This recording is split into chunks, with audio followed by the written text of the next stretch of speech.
Alors, je vais faire un petit audio qui n'a rien à voir avec le parcours parce qu'en fait, l'idée de ces audios, c'est de vous partager mes pensées sur tout et n'importe quoi.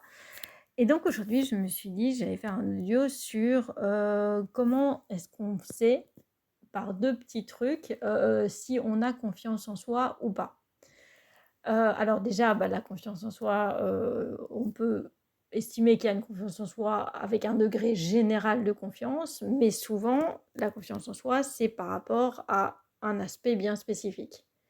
Hein, ça peut être par rapport à son physique, par rapport à son intelligence, par rapport à sa réussite matérielle. Donc, c'est souvent orienté par rapport à un aspect. Et effectivement, si on a plutôt confiance sur la majorité de ces aspects, on va estimer qu'en général, on a une bonne confiance en soi.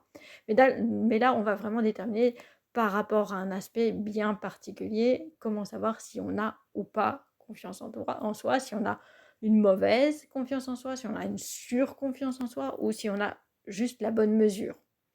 Hein, donc la bonne mesure de la confiance en soi, c'est d'être capable de reconnaître que y a des gens qui sont meilleurs que nous sur cet aspect-là et c'est ok, mais que en même temps, nous-mêmes, on n'est pas mauvais non plus sur cet aspect-là. Donc c'est vraiment arriver à déterminer quel est son juste niveau par rapport à un aspect bien précis. On va prendre un exemple tout à fait neutre en admettant que la compétence sur laquelle on veut s'évaluer, c'est sa capacité à cuisiner, à déterminer si on est un bon ou pas un bon cuisinier. Et bien là, je vous invite à faire deux petits tests qui vont savoir quel est votre degré de confiance en vous, en sachant que là, je prends la compétence cuisine, mais ça peut être tout n'importe quoi, hein. Vous pouvez prendre n'importe quel autre aspect pour évaluer votre confiance. Là, on va prendre l'exemple de la cuisine. Donc, admettons que vous ayez fait un plat, vous le servez à vos invités, et là, il y a une personne qui fait une remarque constructive, pas une remarque dans le but de vous embêter et de vous critiquer, mais vraiment une remarque constructive en disant par exemple,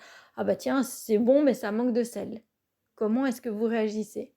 Si vous réagissez en disant, ah, c'est pas possible, tu fais que des critiques, t'es jamais content, il est possible que vous ayez un petit souci de confiance en vous.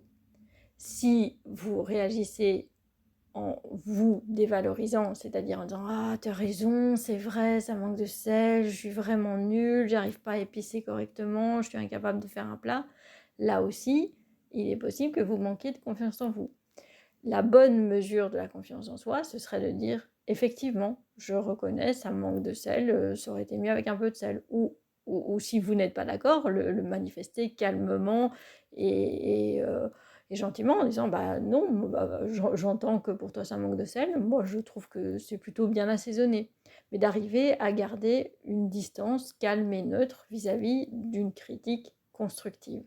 Si vous n'y arrivez pas, si vous êtes porté à quelque part dénigrer votre interlocuteur ou vous dénigrer vous-même, c'est que vous avez un problème de confiance en vous. Donc le premier test, c'est comment vous faites face à une critique constructive. Le deuxième test, c'est comment vous faites face à, on pourrait dire, une forme de comparaison. Donc si par exemple vous entendez une amie dire ah une telle c'est une extrêmement bonne cuisinière, quel va être votre premier instinct? Est-ce que votre premier instinct va être de dire ah non moi je trouve pas, ah non peut-être que les desserts elle fait ça pas mal, mais en même temps les entrées elle les rate à chaque fois. Donc est-ce que vous allez dévaloriser la personne à qui on a fait un compliment? Est-ce que au contraire, vous allez vous comparer et vous dévaloriser, vous, en disant ah, c'est vrai qu'elle cuisine tellement mieux que moi, je suis allée chez elle, à chaque fois, elle réussit super bien son poulet rôti, moi, j'y arrive pas. Est-ce que vous allez vous dévaloriser, vous? Ou est-ce que au contraire, vous avez une approche beaucoup plus neutre qui est de dire ah oui, en effet, c'est vrai qu'elle cuisine bien. Ou oui, c'est vrai qu'elle cuisine bien, mais moi, c'est pas tout à fait ma tasse de thé.